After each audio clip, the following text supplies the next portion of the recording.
Hello and welcome to Lunchtime Politics. First, the highlights.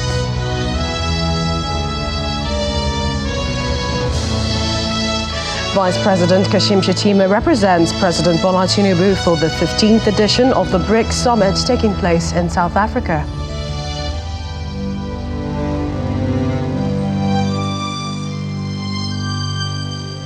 Minister of Defence Alhaji Muhammad Abubakar and his Minister of State Bello Matawalle resume at the Ship House, Abuja.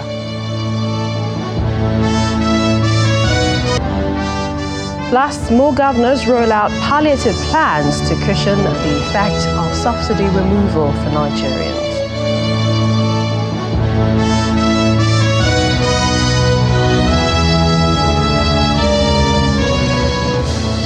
Welcome to the program. I'm Millicent Walker in Lagos. We kick off with the Vice President, Senator Kashim Shettima, who is representing President Bola Tinubu at the 15th BRICS Summit taking place in South Africa. BRICS is the collective term for the association of the top 5 emerging national economies, including Brazil, Russia, India, China and South Africa. The BRICS group accounts for more than 42% of the world's population, 30% of the world's territory, 23% of the global economy and 18% of global trade. A statement by the Director of Information from the Office of the Vice President, Olusola Abiola, explains that one of its founding values is shared commitment to restructure the global political, economic and financial architecture to be fair, balanced and representative, resting on the pillars of multilateralism and also international law. The Vice President was accompanied on the trip by some senior government officials and is expected back in the country at the end of the week.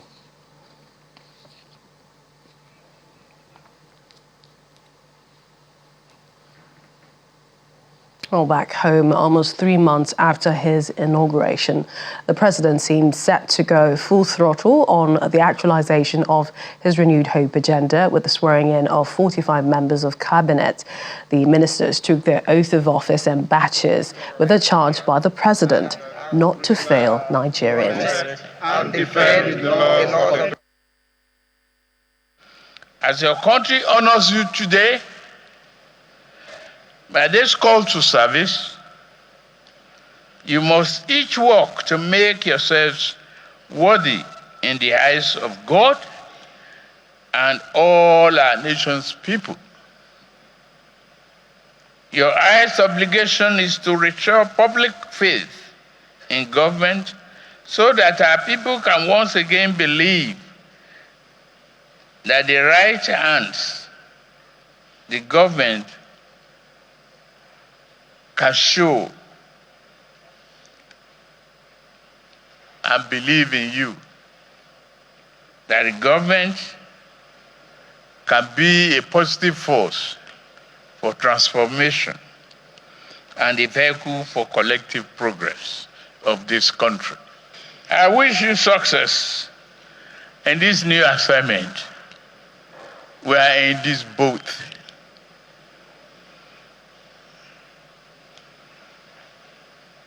If it is a vehicle, and I am the driver, the entire Nigerians are behind, sitting and watching as you and I navigate this vehicle.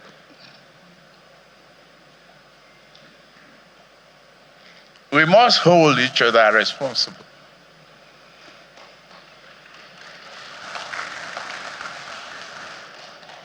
We have to do the job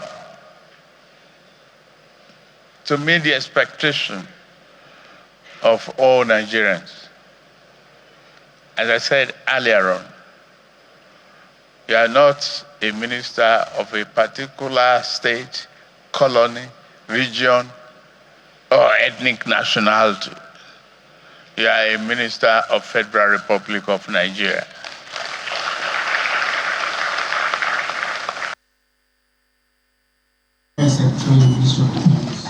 Well, in the meantime, the Minister of Defence, Alhaji Mohammed Abubakar, and Minister of State for Defence, Bello Matawalle, resumed at the office at the Ship House, Ministry of Defence, Abuja. Speaking with staff of the ministry, the Minister of State assures that the ministry will spare no effort in building a strong defence apparatus capable of handling any threat. On his part, the Minister of Defence, Mohammed Badaru, promised that they will do their best to meet the mandate of the President, who, along with all Nigerians, are desperate to see that the security of the nation is ensured. He assures that for the sake of the country, he and the Minister of State cannot afford to betray the trust given to them by the President. He says all will be done within a year to have remarkable changes in the security architecture. Well, almost immediately after they took their oath of office, some of the other newly sworn-in ministers reported for duty in their various offices with the promise to deliver on their mandate. Take a look. After taking their oaths of office, the newly sworn-in ministers proceed to the office of the Secretary to the Government of the Federation to receive their certificates of appointment. As the ministers report for duties, they are received by officials of their various ministries. The first task for most of them is to speak on their mandate as members of the Federal Executive Council. In the next few days, we are going to enroll our plans for you. We are going to have a Ministry of Information and National Orientation that is open, that is transparent, that is also accountable to Nigerians. Our three ministries intertwined together. We are, as I said to my sister here, Siamese triplets.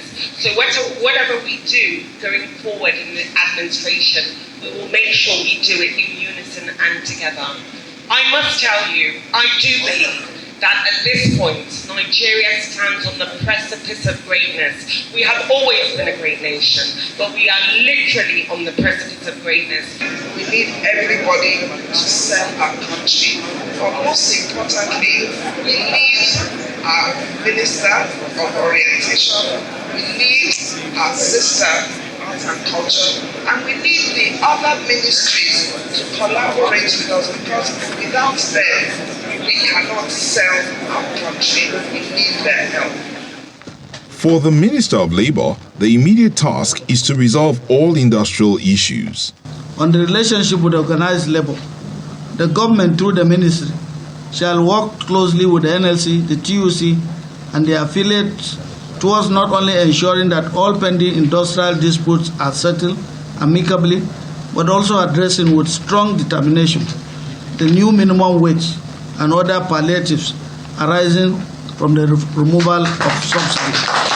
The Ministry of Agriculture has the food security component as part of its mandate, and the minister, who is accompanied to the reception by Governor Babagana Zulum of Kano State, is promising to synergize with the Minister of State to deliver on priority areas in the ministry. We are willing to commit 100% to the service of this nation. I think we have a big challenge, but it's not unsurmountable. Our target is not only to secure and feed the country, but also to export food, which we have that potential. Meanwhile, the Minister of Interior, Mr. Tunji Ojo, who also assumed office, wants the heads of the paramilitary agencies to brace up for the task ahead. The two ministers under the Ministry of Petroleum Resources headed straight to work as they had a meeting with the heads of the agencies under the ministry. They have their work cut out for them.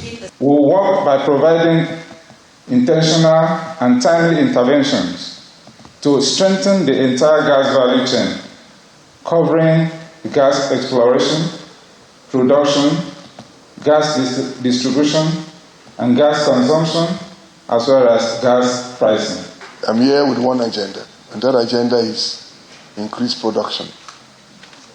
Increase production on a sustainable basis. And as a quick boy, I'm here to provide the leadership so that we can go to the creeks and resolve all the problems that are bedeviling our production. Clearly, the expectations of the citizens is to see how these men and women will administer policies and harmonize same for the growth of the different sectors and the nation. Well, another minister who has assumed office is the Attorney General of the Federation and Minister of Justice, Lateef Fagbemi. Reports say that Mr. Fagbemi reported at the Federal Ministry of Justice, Abuja, on Monday after he was sworn in by the President at the Presidential Villa. The senior lawyer is the 24th person to hold the office. Notable among the agencies under his ministry include the National Drug Law Enforcement Agency and the National Human Rights Commission. Well, joining us to talk about that particular ministry, that office, and the task ahead for the new Minister of Justice and Attorney General of the Federation is Dr. Babatunde Ajibade, Senior Advocate of Nigeria. He joins us virtually. Welcome to the program. Thank you, Millicent. Thank you for having me. All right. The president gave a charge to the ministers: serve Nigeria, not regions or states. How easy is that charge, considering the position of Attorney General of the Federation and Minister of Justice? Well, I don't think the position is difficult. It's really a function of the holder of the office understanding what his role is. And I have no doubt in my mind that Prince Fagbemi has a clear understanding of what his role is. I think it's been a while since we had an Attorney General at the federal level who commands the kind of expectations that Prince Fagbemi is carrying now because of his reputation precedes him. He's a highly respected member of the profession. He's been a member of the inner bar for many years. He was one of the youngest to achieve that status at a very early stage in his career. So I think he has a clear understanding of what is expected of him, and I have no doubt in my mind that he will not disappoint us.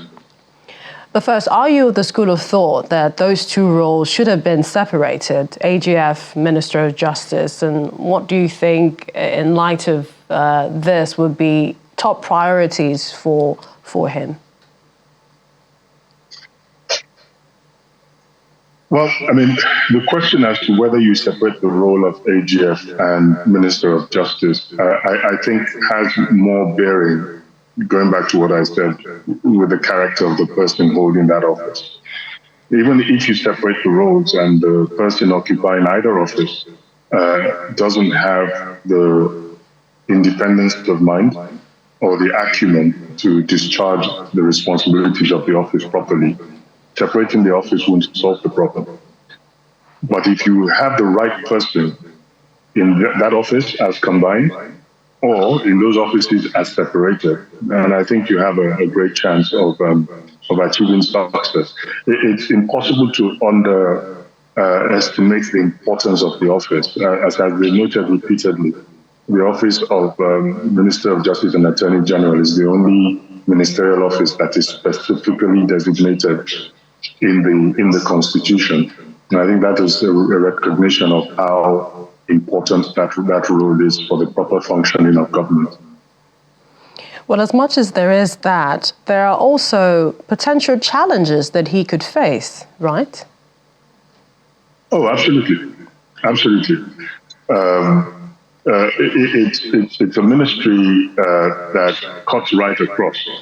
I think, if I've heard a lot of talk over the last few days about supervising ministers and, why should you have or why do you have supervising ministers? But I think the Honorable Attorney General, if I may say so, is the super supervising minister, because there's hardly any other ministry that will not have to engage with the Ministry of Justice at some point in order to be guided as to how to perform their functions, in order to be guided as to what to do and what not to do, and also in order to resolve disputes between the state and the citizen, and even between agencies of the state. So I think the Ministry of Justice is actually the supervising ministry of the government, and that's why perhaps it is so important that it's expressly stated in the Constitution as such.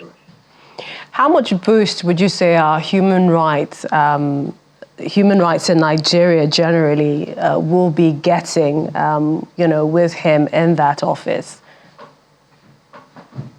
I think the taste of the pudding is going to be in the eating, of course, but the pronouncement he has made already, ever since his nomination was made public, gives one some comfort that we're going to see a marked improvement in the approach of government to human rights. He's already made statements about the importance of, obedience to court orders. He's already spoken about the importance of the security agencies, recognizing the importance of adhering to the principles of the rule of law. So now that he's been sworn in, he's now going to have to, walk that talk, and we expect to see a marked improvement in the government's approach to human rights issues and adherence to the rule of law generally. Dr. Jibade, we look forward to the eating of the pudding. Many thanks for joining us on Lunchtime Politics this afternoon. Thank you very much, Mr. Appreciate it. We have more political stories when we return. Do stay with us.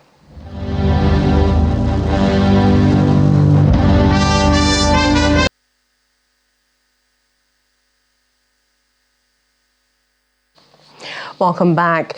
In the next 7 days, over 1 million identified underserved poor in Kano State will be supplied food by the state government. Those were the words of the governor of the state, Ubasani. He explains that a 17-man committee headed by the state deputy governor is working out modalities for the distribution. He spoke during our political program, Politics Today. I will bring you. What do we do first? We try to educate our people on financial literacy. We try as much as possible to bring about 2.1 million vulnerable, underserved people from rural areas into financial services in Kano State. That has gone far. And of course, because we want them to be able to benefit from our state's interventions, and that is what we intend to do. That's what we are doing at the moment. And even the recruitment of 7,000 youths into our vigilance services is something we've done even before the federal government intervention. But having said that, my approach in Kano State is something that is not about me as the governor. The meeting on how we intend to resolve this issue and support the downtrodden, the underserved and the poor because of this fuel subsidy is something that is being led even by the labor unions in Kano State. We sat down together, we have told them we've collected 2 billion from the federal government, and we're working out on the nature of approach. They all agree collectively that we need to buy foodstuff to distribute to the poor. We have targeted 1.2 million underserved, poor and vulnerable people that will benefit from this in the next 7 days. Let's go over to our guest who's joined us from our Abuja studios, National President, Chartered Institute of Transport Administration, Mr. Sego Obayando. Thanks for joining us on the program. Thank you, Millicent. All right, just to get your thoughts, the oath of office taken, we have our new ministers, the cabinet of the president, and transportation, that's an area that you're familiar with. What's your take on what lies ahead for the minister? First and foremost, we commend the Commander-in-Chief, President Asiwaju Bola Ahmed Tinubu, for what I call opening up the transportation sector. Opening it up in such a way that there is no room for ambiguity. There is clear-cut mandate as far as the respective ministers are concerned. And we are looking up to them, just like Mr. President said, that they should hit the ground running. And I'm pleased to note that that actually happened yesterday by the three ministers in respective of transportation. The Minister for Transportation, Alhaji Said Akali, for example, will be saddled clear-cut speaking, saddled with road, rail, and pipeline transportation. For us, the road transportation sector is not something to write home about at the moment. And as an institute, we have reached out to the ministry, even before now, that we have a lot of reforms that we want to collaborate with the ministry on, that we have a lot of work we have to do together. One, as an institute, chartered by National Assembly through Act of Parliament 27 of 2009, we have the mandate to professionalize anything, everything about transportation. We don't want to leave the stage, leaving the transportation sector the way it is at the moment. It looks not too professional, but we are looking at the road subsector for us to be able to professionalize it, reform it, and ensure that we can give to our country a sector, a road transport sector that we can all be proud of. We have big win as far as the aviation sector is concerned. The maritime and the blue economy, sincerely, they are all mind-blowing, and we expect a lot from the respective ministers. A lot of debates have been going on since the ministry was announced, especially the marine and blue economy, which simply implies the untapped aspect of our aquaculture, of our ocean potentials, and what have you. That's what it's all about. And we're also looking forward to the Honorable Minister, His Excellency, Oyetola Adegboyega, to do justice to that. He has also hit the ground running in the common language right now, and we're expecting a lot. We also saw Barrister Festus Keyamo manning the aviation sector. We have also seen him in action, and we sincerely hope that this will really be the beginning of that transformation we've all been looking for as far as the transportation sector is concerned. Indeed. But if you permit me, Obayando, I will dwell more. If I may just come in, we cannot overemphasize the importance of synergy. And you've mentioned Mr. Festus Keyamo, who has said effective collaboration of workers in the ministry will enhance output, asking for maximum cooperation. But these are some of the issues we've had in the past with different agencies or ministries. Do you expect synergy with, these ministers and their portfolios? For me, because it's clear-cut. In the past, we used to have Minister of State, we used to have Minister of Transportation, where we say we have a senior minister, a junior minister. But as it is, I think they are all on the same pedestal. They are all equal as far as we are concerned, and it makes it easier for them to collaborate as opposed to what we have in the sector in the past, where one is regarded as junior and many things will be done without referring to one another. And for the interest of our great nation, Nigeria, there is no just alternative to collaboration. It has there's no reason why we should not cooperate. If we at the level of our institute are saying we are prepared to work with the three of them and to ensure harmonious working relationship in such a way that the country will benefit, I don't see any reason why they will not be able to do more of collaboration, even than us as an institute. But like I said, the road transport sector is what I think, if possible, I don't like to use this language, that's where a state of emergency should be declared as a matter of now and not even any postponement. We can say it's not overestimation if I said it's an eyesore, what we see in the road transport sector. It is too easy for people to get in. It is too easy for people to come out. And because of that, they do not owe this sector any allegiance, any value to contribute. Just lose your job tomorrow. The next thing you want to do is to start operating a transportation services. Who does that? Where is that done in the whole world? Except here. And we are saying it's time for us to professionalize it. It's time for us to bring in all the regulations required. And for sake of emphasis, I remember in 2021, there was an executive order that was to be passed that will have really nipped this entire disorganization in the roads subsector. I hope as our ministers are hitting the ground running, they can look for this document and give it to Mr. President to execute as an executive order for all of us to sit up and begin to do the right thing.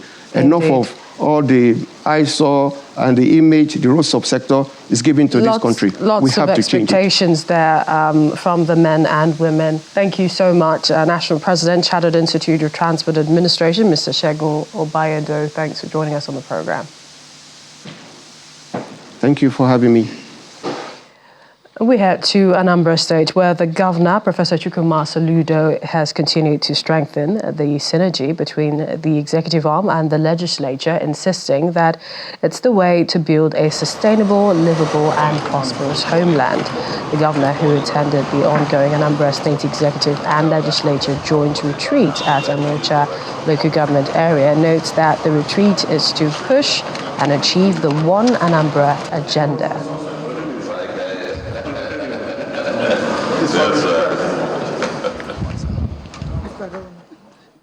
Well, you've been served lunch at this time. Many thanks for watching. I'm Millicent Walker. Bye for now.